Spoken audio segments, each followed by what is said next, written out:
Welcome to Shadows from the Tree, where we research through newspaper archives and ancestry records to uncover family stories. We're your hosts, Danielle and Michelle. Thanks for joining us today. So for the docket today, we're going to talk about a yellow dog and a rabbit hole. Yes, a deep rabbit hole. Deep rabbit hole. All right, I'm going to go first. So my story was from the Baltimore American Morning Herald. Actually, it was from February 26th, 1896. So quite a bit ago. So picture a way different time than we're in now. So it takes place in farm area in Baltimore. This two abutting farms where there was a farmer and his wife who went out to one of the remote fields and their land, and they were working the field, but they left home their two young children. Okay. I wouldn't necessarily think this is a good idea, but in the kitchen they left their 3-year-old and 6-year-old alone in the house, but they left the dog too. So I feel like supervisor. Yeah, the nanny, the dog nanny, like in Peter Pan, right? Yeah. Okay. So they were gone and they noticed smoke, but they were pretty far away, so they were running back as fast as they could. But can you imagine that? Oh my gosh, nightmare, right? Mm-hmm. But there was, so this is the farm of the Fumfgeld family. Okay, so John Fumfgeld, the father, and then the 6-year-old boy is also John Fumfgeld. Okay, and that's, you said, that sounds German. Yes, they're from Germany. Yes, for sure. And his wife was also from Germany. Her name was Anna Lintz. So they had two children, a son and a daughter. I found the daughter's name in Ancestry. Her name was Mary. Okay. So they had those two children. Back to the story. So Henry Altvader was their neighbor. He was pretty young, actually. According to records, he was only like 19 years old when this was happening. But the story goes, he heard scratching at his own kitchen door, and he was just getting aggravated because he knew it was the neighbor's dog. And the way to describe this dog, too, was that he was a lean mongrel, lank and scrawny, disagreeable with an uncanny bark. So maybe the neighbors complained about his barking before. But so he heard the dog barking, and he opened the door, and the dog started like nipping at his feet. And he was like, what is going on? And then he looked up and he saw the house, like smoke billowing out of the windows. So he ran over, went in the kitchen, and saw the two kids and rushed them out of the house. And once he got back to his own house, he saw the house starting to collapse. Oh my gosh, with the fire. Just made it out with the kids from the fire, and they couldn't believe, like, the parents were back. They came back and they were screaming. The mother was so upset. She thought they were gone because they were left inside. And he's like, no, your kids are here. So they were so overjoyed, and they couldn't believe that they had rescued their children. It was unbelievable. I mean, thank gosh that guy was home too. I know, right? That dog was so smart. Yeah, so smart. Like, he knew to go over there and get the attention. Yep. And his name was Bismarck, which is a place in Germany, right? So they named him. I wonder if they were actually from Bismarck. Yeah, that would be pretty cool, right? So brave little Bismarck saved the day. That's awesome. So there were 2 fire engines that did end up showing up. So they said Baltimore Fire Company engines 6 and 7 did arrive in time to save several of the other buildings on the property. Okay, good. And he had already started building like another house on the lot, so they weren't too destitute after that happened. They were able to. But I did learn what a greenback was. So a greenback. So they said that they had $300 lost in furniture, plus $150, which was in a chest in one of their rooms, in greenbacks. And I was like, what is that? Is that like like a monetary, sounds like monetary. It is a monetary thing. It's a currency from Civil War era. It was one of our first national currencies in the U.S., and it was because the back was printed all in green. Really? Yeah. So he had lost $150 in a trunk in his room. Wow. But I didn't know what a greenback was, so I thought that was kind of cool. So I also did a little more digging on the family. So I found Henry. He's also from Germany. I found a little bit about he got married as well in his life. I put it in this binder here. And he had 2 children, And his son actually became a fire chief. Oh, that's cool. I thought that was like full circle. So that Henry is the who saved them. Yeah, saved them. So he at, must like, have 19. told that That's story what I'm to his thinking. children. Yeah, I was thinking. I was like, they must have all been talking about that forever. That is and so cool. Maybe and like, that like inspired him to become. Yeah, that's that was so really cool. Awesome. Really, really cool. And then the Flumpgelds, I looked through like the Baltimore Vital Records. They have like pretty good state record keeping. And I did find a death record for the father, John Flumpgeld, and he actually died in May of what's in my book here? 1900. So that was only 4 years after that happened. And then I looked in the census records, and the mother and John, the son, lived with an aunt and uncle, so they had like a ton of other kids. So in like the 1910 census, they were with an aunt and uncle, and then the daughter was living next door with another relative. So you could see like the names were still like there. Like when John was 16, he was living with an aunt and uncle, and then his sister was living next door. And I will say that is a tip for people doing genealogy.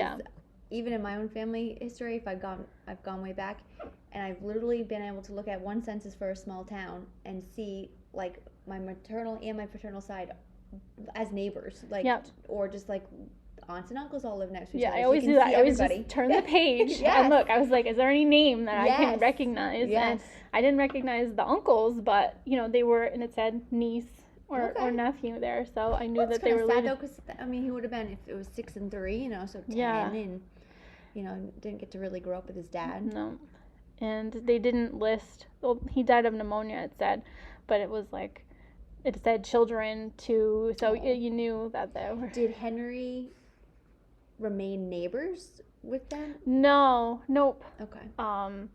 He ended up moving. His family was from like the Philly area. Okay. So later in life, like their family seemed to be more. I found a estate, like a last will and testament of Henry's father. So it looks like when Henry's father died, they all relocated to Philadelphia.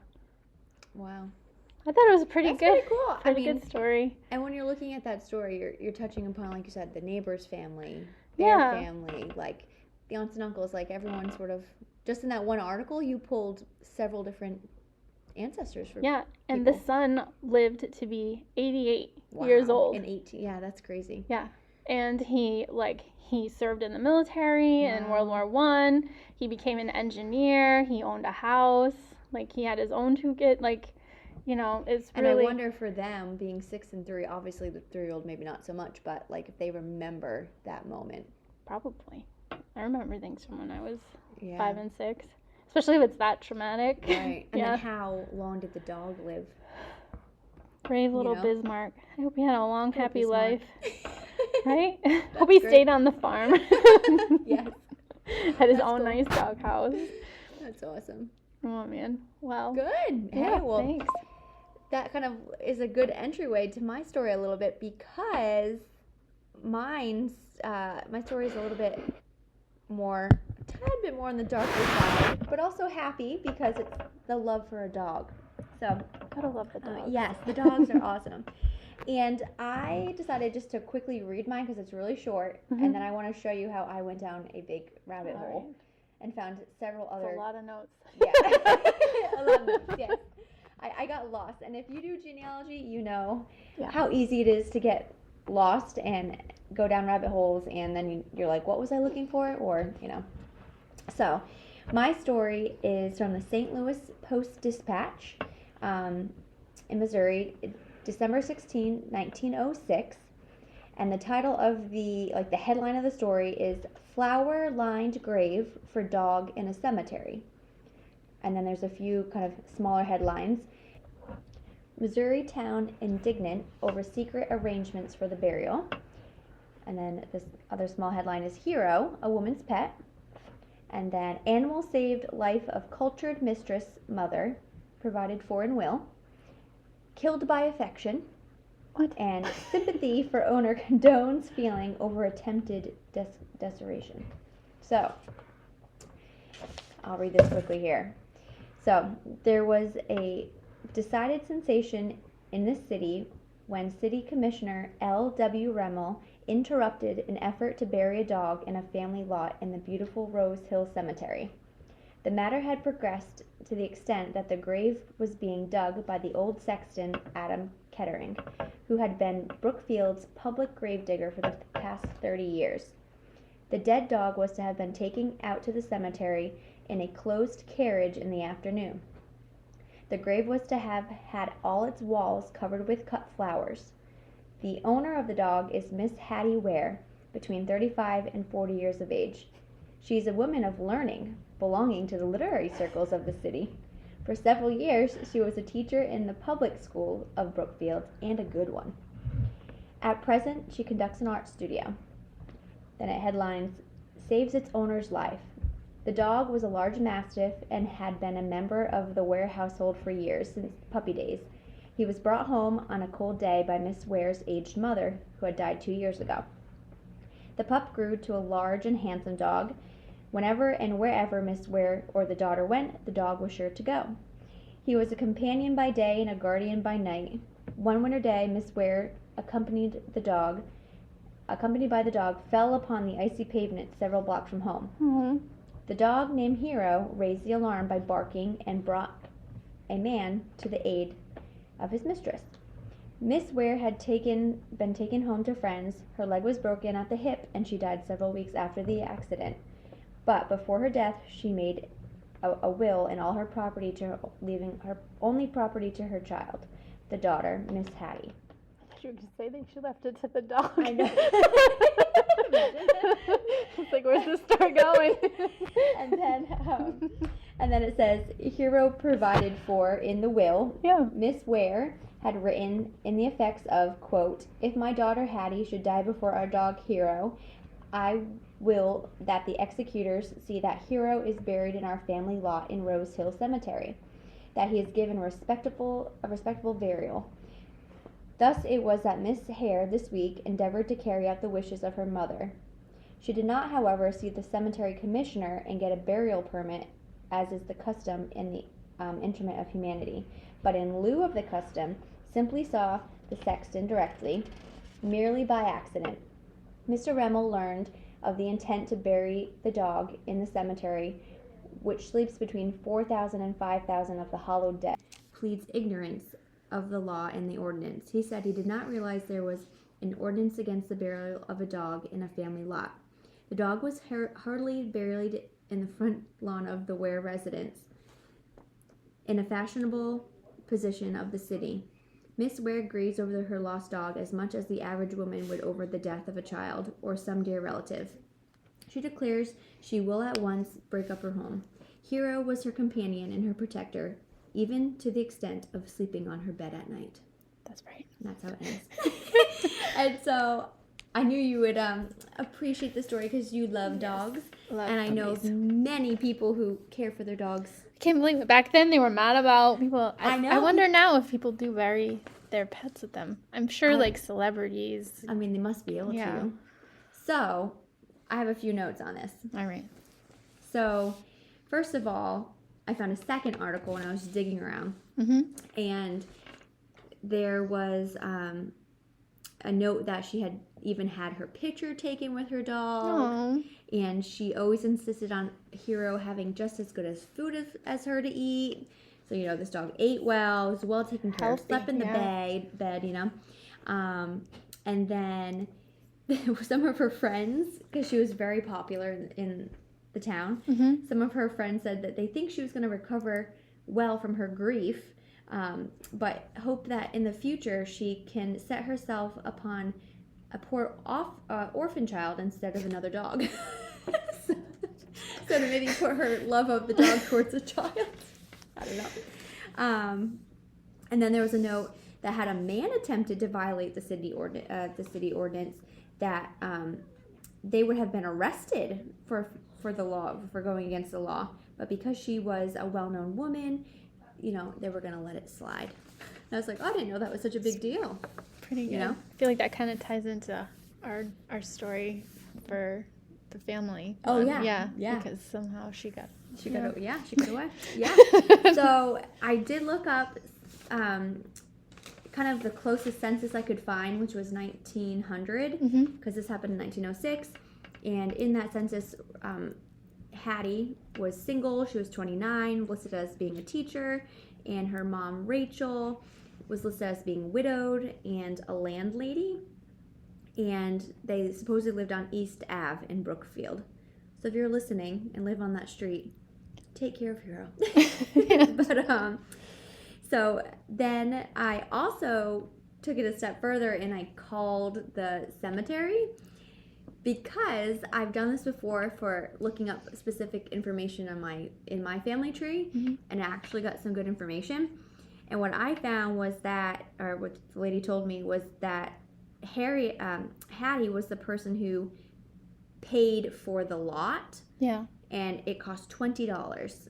And so currently in this family law, it's Hattie, her husband Hayes, which I'll talk about, and Rachel, the mom. Then I was just kind of curious, like, if she had this whole will for her dog laid out, did people like prepay for their lots back then? Like, they do now. They do now. So I'm just wondering, if she wanted a specific spot, why did the daughter set it up and pay for it? I don't know. I was curious. So that was a little interesting little story that I found. But I started going a little bit deeper, as you do, into the stories, and I was interested in how Hattie made out in life. She seemed well, being a teacher, had the art studio.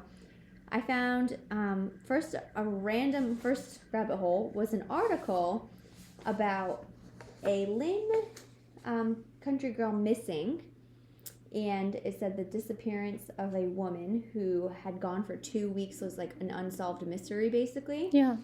And her name was Edith Humphreys. She had a husband, she had a child, and a dad. And in all the articles I could find, they were searching for her, and I couldn't find if she ever was found. Supposedly she went on an excursion, and who knows what happened there. But the way it ties back to Hattie was that she was a well-known teacher in the town at the time. The father of this missing girl, Edith, got a telegram that came from Miss Ware saying, Miss Humphreys has been drowned at Kansas City. And it was signed Miss Ware. And in the article, it's very much this Miss Ware that my story's about, because it said she went right down to the studio and, all these specific things that, So someone in the town, if they thought it was a prank, but they went to the police station or however they did back then, and they confirmed that the person who sent it was the description of this missing person. I don't know. It seemed to be a whole confusing story. So I was quite interested. So wait, what? Yeah, it's a big story. So Edith pretended to be... I don't know, but then she can't find her. So potentially sent a fake telegram from Miss Ware. Did she know Miss Ware? I mean, it's a small town from what I gathered. I guess. And Maybe she was her popular. teacher. Maybe she was her teacher at one point. Yeah, so I don't really know. I wanted to look more into the story, but it was just very interesting that led me to like a missing person case that I don't know. And I tried looking for like census records of them. To be continued. Yeah, to be continued. I'm going to look up that too. Yeah, she's Edith. Really, what Humphrey. is Humphrey? Humphrey. All right. And like the dad and the husband had gone looking for her, and then supposedly she went on this like boat excursion, and it's all seemed odd. So yeah, we'll have to keep digging into that one. So that was rabbit hole number 1 that I didn't get to fully go into. There's more? There's more. So then there's Hattie's husband. Okay. And this is kind of, I think, a cool story of perseverance, I guess, but also kind of sad. So the husband, his name is Hayes. He, as a child, got injured while his eyes got injured while playing as a child. Yep. It wasn't very descriptive in the article that I found about like exactly how, but he became blind in both eyes, like fully blind. But he did really well for himself. He kept a job, and actually in let me find what year it was. 1912. Hattie and Hayes both graduated from law school. And he was very, like, a lot of the articles were, like, all about, like, blind lawyer, like, all these things that he, like, pursued. And so Hattie was basically his almost, like, helper in the school. They took all the classes together. Did they meet there? No, because they met, I didn't say exactly how they met, but they had met prior to that, and then they did the schooling together. That's really cool. But I actually found this article about how cool it was. It was called Blind Man Wins Diploma in Law, and it's a picture of both of them. So it's Hattie on the left and Hayes on the right. I love when you find pictures. Yeah, so I will post that to the social media, but I don't know, it was so cool just like to see a picture of them. So they got married. They never had kids. Somehow they got like 600 acres of land, and they moved to like Colorado, I believe it was. So they did pretty well. They never had children. So if you're listening and you have, his last name was Brooks, so she became Hattie Brooks. So if you have a Brooks in your family tree, or cool. You might have like an aunt or a cousin, you know, since they didn't have kids. But yeah, very, very interesting. So he did well for himself. That's awesome. Yeah. So thinking about back in 1916, he really overcame a lot of things. And even in his like World War I draft card, it said like blind in both eyes and things like that. So yeah, so I thought that was kind of another little weird thing that I kind of was chasing. And then the last thing I was sort of looking into was Adam Kittering, so the gravedigger. Because I'm thinking, this guy's been a gravedigger in that article for 30 years. Like, what kind of things has he seen? Like, yeah, a lot. And he lived on the property. He actually, let me find my notes here. He was born in 1843. He died in 1926, so he was 82. He came from Germany, which is funny because your story is about Germany. So he came from Germany to Brookfield, Missouri, and he unfortunately died of pneumonia, but, you know, for that age, that was what was listed on his death certificate. And he was pretty much the sexton or the gravedigger in this cemetery for 50 years.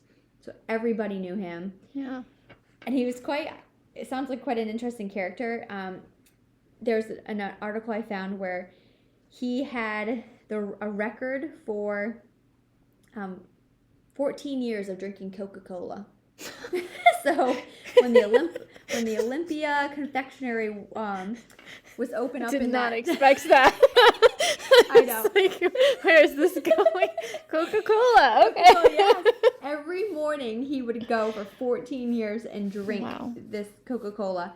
So it approximated that he's had 5,000 glasses of Coca-Cola. Wow. And then every day, Coca-Cola back then had real Coke in it too, so it was probably like addicting too. Probably. Then he had, in 1916, there was an article about every day at lunchtime at 11 a.m., he would go to this Lapierre hotel and have food, and it was quoted, "He looks well fed. A walking recommendation for this popular eating place." So I'm just picturing this guy who digs graves at night, quirky, drinks Coca-Cola, has lunch at the counter every day at the same spot. So it was quite interesting. And I'll have to show you the picture, but on it, when he died, I don't know if he didn't have a lot of family or whatever, but the town pitched in and gave him like his own spot in the cemetery, and they actually put a picture of him. So there's a picture on his gravestone. Did you look and find a grave? It is in there. I tried zooming in. You could see a little bit, but I wish I had a little bit more detail. So I will call the cemetery again. Yes, ask her to send a new picture. Yeah, so I thought that was really cool. So I'm looking into this Adam, and I'm thinking, okay, what has this guy seen? I saw some funny story about a drunk guy walking through the cemetery, got spooked, and it was this whole story about how that guy got spooked. Then I find this story where It's actually quite interesting because he had done this for so long. He really knew the science of what he was doing, like down to the point where this article was talking about what depth of being buried was better for preserving the body, what type of like caskets were better, which ones made it better over time. And it had said that in his time there, he had to move over 260 bodies for whatever reason. Mm-hmm. And at one point there was like someone who had been buried for 18 years, and he said it was like preserved pristine condition. But then it got a little creepy. Oh, no. And there was 2 specific stories in this article that he talked about, or it was mentioned, but he was very respectful. He never gave like the names, you know. But one of the bodies, when he had to move it, was completely turned over in the casket. Oh. Yeah, it got there. And then the second one, not only had it like changed position, but it had in the hand had a tuft of hair. Like almost so they were like buried alive? Yeah, that's what the article was hinting at. Yeah. What? I know. It got a little creepy there. Yeah. So this is just 2 stories of what this guy Adam came across in his line of work. Guess they needed but he got paid well. Stethoscopes or something. Exactly. Like, I know. I don't know what they were doing over there in the cemetery, but but he got paid well. Like I found several articles where he got like pay increases, so I think he's like a quirky mayor or something. Yeah, I mean, seems like he enjoyed what he was doing, but like he really took a lot of... Found his place, Yeah, he really took it on that this was his place to, let everyone lay to rest and, so... Anyway, so that was my rabbit hole. So what was a buried dog? Went to be buried alive. So, that's what I got. Very good. Yes. Well, that's for us for today. We'll look on the social media. I'll post some photos, and we'll be working on our own family story that we have. That's what sparked this podcast. And if you have any stories of your own family or want us to dig into something, let us know. Thanks for joining us.